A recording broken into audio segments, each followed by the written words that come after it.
এখানে একটি বিষয় উল্লেখ করা যেতে পারে যে ইবলীসের কথায় সর্বপ্রথম হাওয়া প্রতারিত হন, অতঃপর তার মাধ্যমে আদম প্রতারিত হন বলে যে কথা চালু আছে, কোরআনের এর কোনো সমর্থন নেই। সহিহ হাদিসেও স্পষ্ট কিছু নেই। এ বিষয়ে তাফসিরে ইবনু জারিরে ইবনে আব্বাস রাদিয়াল্লাহু তাআলা আনহু থেকে যে বর্ণনা এসেছে তা সহিহ। দ্বিতীয়ত, জান্নাত থেকে অবতরণের নির্দেশ তাদের অপরাধের শাস্তিস্বরূপ ছিল না, কেননা এটা ছিল তওবা কবুলের পরের ঘটনা। অতএব এটা ছিল হয়তোবা তাকে শিষ্টাচার শিক্ষাদানের জন্য। বরং সঠিক কথা এই যে এটা ছিল আল্লাহর পূর্ব নির্ধারিত ও দূরদর্শী পরিকল্পনারই অংশ। কেননা জান্নাত হলো কর্মফল লাভের স্থান, কর্মের স্থান নয়। তাছাড়া জান্নাতে মানুষের বংশ বৃদ্ধির সুযোগও নেই। এই জন্য দুনিয়ায় নামিয়ে দেওয়ার জরুরি ছিল। প্রথমবার আদেশ দানের পরে পুনরায় স্নেহ ও অনুগ্রহ মিশ্রিত আদেশ দিয়ে বলেন, তোমরা সবাই নেমে যাও। অতঃপর পৃথিবীতে আল্লাহর খলিফা হওয়া মহান মর্যাদা প্রদান করে বললেন, তোমাদের নিকটে আমার পক্ষ থেকে হেদায়াত অবতীর্ণ হবে। যারা তার অনুসরণ করবে তাদের জন্য কোনো ভয় বা চিন্তার কারণ থাকবে না, কিন্তু যারা তা প্রত্যাখ্যান করবে ও মিথ্যা প্রতিপন্ন করবে তারা হবে জাহান্নামের অধিবাসী এবং সেখানে তারা অনন্তকাল ধরে অবস্থান করবে। উল্লেখ্য যে নবীগণ ছিলেন নিষ্পাপ এবং হযরত আদম আলাইহিস সালাম ছিলেন নিঃসন্দেহে নিষ্পাপ। তিনি ইচ্ছাকৃতভাবে কোনো ভুল করেনি, বরং শয়তানের প্ররোচনায় প্রতারিত হয়ে তিনি সাময়িকভাবে নিষিদ্ধ বৃক্ষের নিকটবর্তী হওয়ার নিষেধাজ্ঞার কথাটি ভুলে গিয়েছিলেন, যেমন অন্য আয়াতে বর্ণিত হয়েছে, অতঃপর আদম ভুলে গেল এবং আমি তার মধ্যে সংকল্পের দৃঢ়তা পাইনি।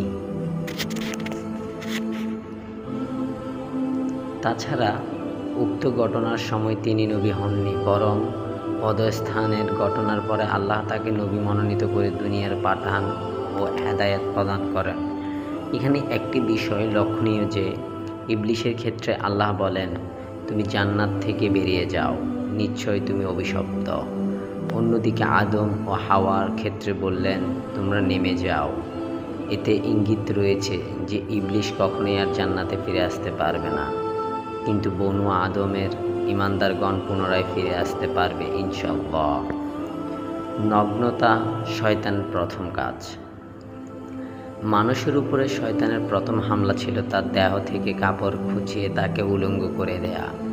আজও পৃথিবীতে শয়তানের প্রথাঙ্গ অনুসারী ও ইবলীসের শিখণ্ডীদের প্রথম কাজ হলো তথাকথিত ক্ষমতায়ন ও লিঙ্গ সমতার নামে নারীকে উলঙ্গ করে ঘরের বাইরে আনা ও তার সৌন্দর্য উপভোগ করা।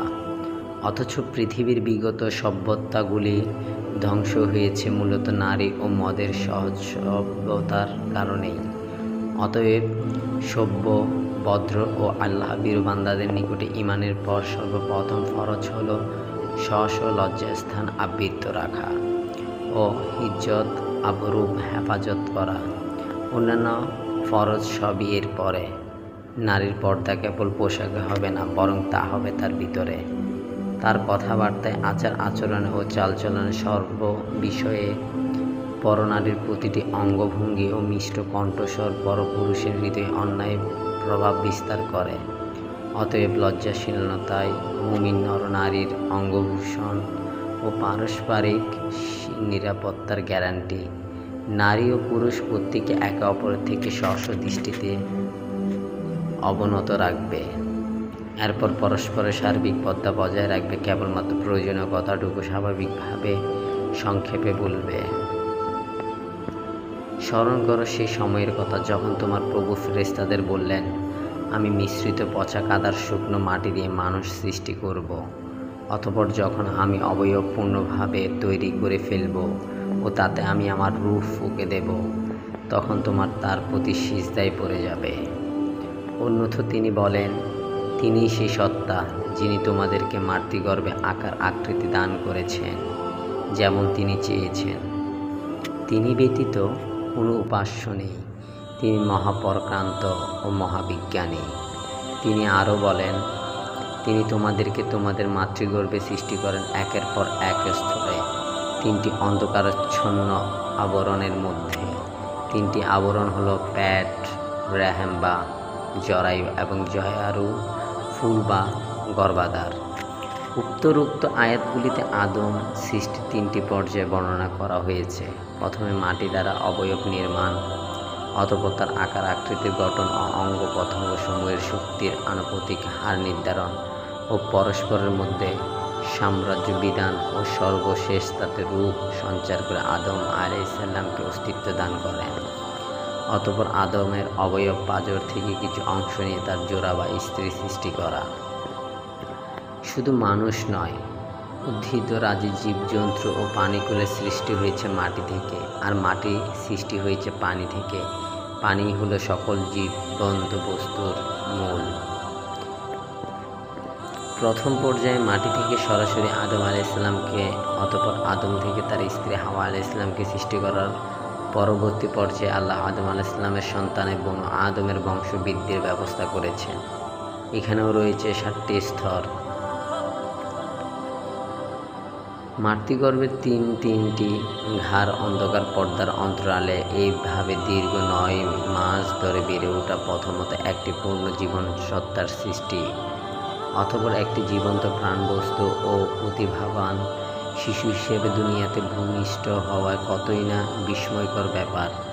কোনো মানুষের পক্ষে এই অন্যান্য অকল্পনীয় সৃষ্টিকর্ম আদৌ সম্ভব কি? মাতৃগর্ভের ওই অন্ধকার গৃহে মানব শিশু সৃষ্টির সেই মহান কারিগরকে, কে সেই মহান আকৃষ্ট, যিনি ওই গোপন কুঠুরিতে পিতার 23টি ক্রোমোজোম ও মাতার 23টি ক্রোমোজোম একত্রিত করে সংমিশ্রিত বীজ প্রস্তুত করেন? কে সেই মহান শিল্পী, যিনি রক্তপিণ্ড আকারে জীবন টুকরাটিকে মাতৃগর্ভে পুষ্ট করেন, অতঃপর 120 দিন পরে তাতে রূহ সঞ্চার করে তাকে জীবন্ত মানব শিশুতে পরিণত করেন এবং পূর্ণ পরিণত হওয়ার পরে সেখান থেকে বাইরে ঠেলে দেন? বাপ মায়ের স্বপ্নের ফসল হিসেবে, নয়নের পুতলি হিসেবে মায়ের গর্ভে মানুষ তৈরি সে বিস্ময়কর যন্ত্রের দক্ষ কারিগর, ওই সে মহান শিল্পী আর কেউ নন, তিনি আল্লাহ সুবহানাহু ওয়া তাআলা। বিহামদিহি সুবহানা রাব্বিয়াল আযীম। পুরুষ ও নারীর সংমিশ্রিত বীজে সন্তান জন্মলাভের তথ্য কুরআনেই সর্বপ্রথম উপস্থাপন করেছেন। উল্লেখ্য যে মাতৃগর্ভে বীর্য প্রথম 6 দিন কেবল বুদবুদ আকারে থাকে, তারপর জয়রিত সংক্ষিপ্ত হয়। এইভাবেই জগৎ সংসারে মানব বংশ বৃদ্ধির দ্বারা এগিয়ে চলছে। এই নিয়মেই ব্যতিক্রম নেই, কেবল আল্লাহ হুকুম ব্যতীত। এই কারণে আল্লাহ অহংকারী মানুষকে উদ্দেশ্য করে বলেন, মানুষ কি দেখে না যে আমরা তাকে সৃষ্টি করেছি শুকনো বিন্দু কাদা থেকে, অতঃপর সে হয়ে গেল প্রকাশ্য পীতদণ্ডকারী। সে আমাদের সম্পর্কে নানারূপ দৃষ্টান্ত বর্ণনা করে, অথচ সে নিজের সৃষ্টি সম্পর্কে ভুলে যায় আর বলে যে কে জীবিত করবে এইসব হাড়গুলো সমূহকে যখন সেগুলো পচে গলে যাবে। জান্নাত থেকে পতিত হবার পর হযরত আব্দুল্লাহ ইবনে আব্বাস রাদিয়াল্লাহু তাআলা আনহু থেকে সহিহ সনদে ইমাম আহমদ, নাসাই ও হাকিম রহমতুল্লাহ বর্ণনা করেন যে, আমি কি তোমাদের প্রভু নই? বনু আদমের কাছ থেকে বহুল প্রসিদ্ধ আহাদে আল্লাস্তা বা প্রতিজ্ঞা প্রতিশ্রুতিটি তখনই নেওয়া হয় যখন আদম আলাইহিসসালামকে জান্নাত থেকে পৃথিবীতে নামিয়ে দেওয়া হয়। আর এই প্রতিশ্রুতি নেওয়া হলো নামান নামক উপত্যকায়, যা পরবর্তীকালে আরাফার ময়দান নামে পরিচিত হয়েছে। এর দ্বারা একটি বিষয় প্রমাণিত হয় যে জান্নাত ও জাহান্নামের অবস্থান পৃথিবীর বাইরে উন্নত এবং যা সৃষ্ট অবস্থান তখনই ছিল, এখনই আছে। আধুনিক বিজ্ঞান এই পৃথিবী ও সৌরলোকের বাইরে দূরে, বহু দূরে অগণিত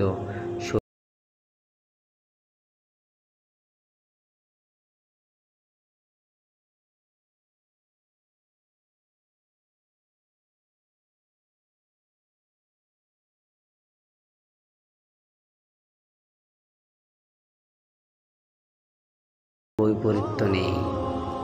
মানুষ যেহেতু তার ভাগ্য সম্পর্কে জানে না, সেই তো তাকে সর্বদা জান্নাত লাভের আশায় উক্ত পথেই কাজ করে যেতে হবে। সাধ্যমতো চেষ্টা সত্ত্বেও বাধ্য হলেও বুঝতে হবে যে ওটাই তার তকদিরের লেখা ছিল। বান্দাকে ভালো মন্দ দুটি করাই স্বাধীন এখতিয়ার দেয়া হয়েছে, আর এই ইচ্ছাশক্তি প্রয়োগের স্বাধীনতার কারণেই বনু আদম আল্লাহর সেরা সৃষ্টির মর্যাদায় অভিষিক্ত হয়েছে, আর এই কারণেই তাকে তার ভালো ও মন্দ কাজের পরিণতি ভোগ করতে হয়।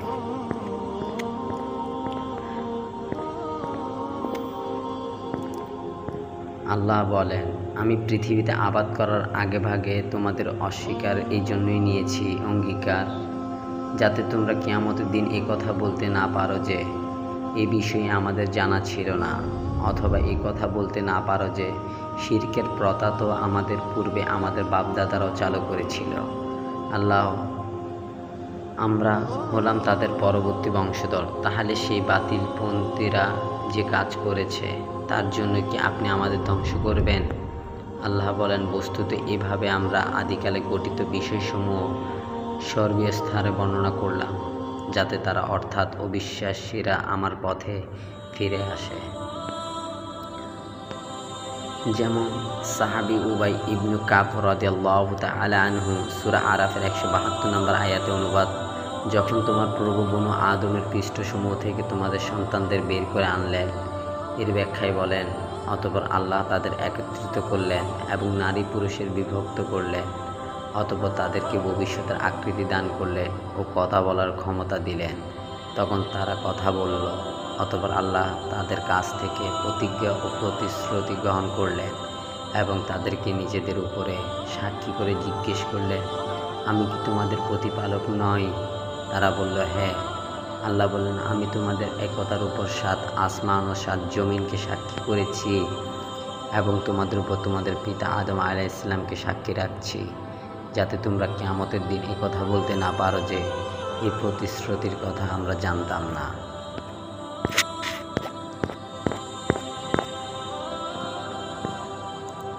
কুরতুবী বলেন, কাবিল স্রেফ হিংসা বংশে হাবিলকে হত্যা করেছিল। সে চায়নি যে ছোট ভাই হাবিল তার চাইতে উত্তম ব্যক্তি হিসেবে সমাজে প্রশংসিত হোক। ইবনু কাসির বলেন, ইতিপূর্বে মাহাদায় 20 হতে 26 আয়াত পর্যন্ত 7টি আয়াতে মুসার প্রতি বনু ইসমাইলের অবাধ্যতা এবং তার শাস্তিস্বরূপ তৃহ প্রান্তরে তাদের দীর্ঘ 40 বছরের বন্দিত্ব বরণের লাঞ্ছনাকর ইতিহাস শোনানোর পর মদিনার ইহুদিদেরকে আদম পুত্রদ্বয়ের পারস্পরিক হিংসার মর্মান্তিক পরিণামের কথা শোনানো হয়েছে, এই কারণে যে তারা যেন স্রেফ হিংসা বসে শেষ নবী মুহাম্মদ সাল্লাল্লাহু আলাইহি ওয়াসাল্লামের অবাধ্যতা না করে ও কুরআনকে অস্বীকার না করে।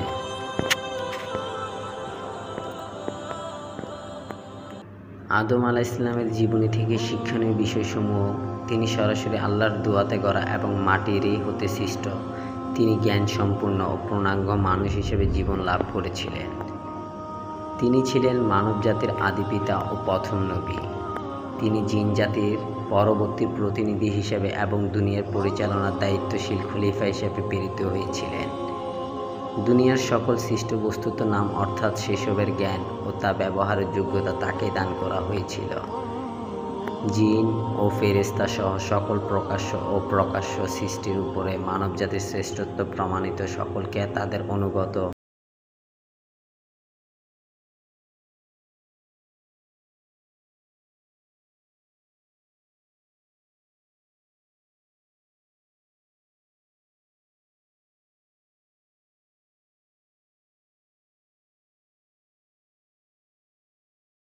ও স্বাধীনতা দেওয়া হয়েছে।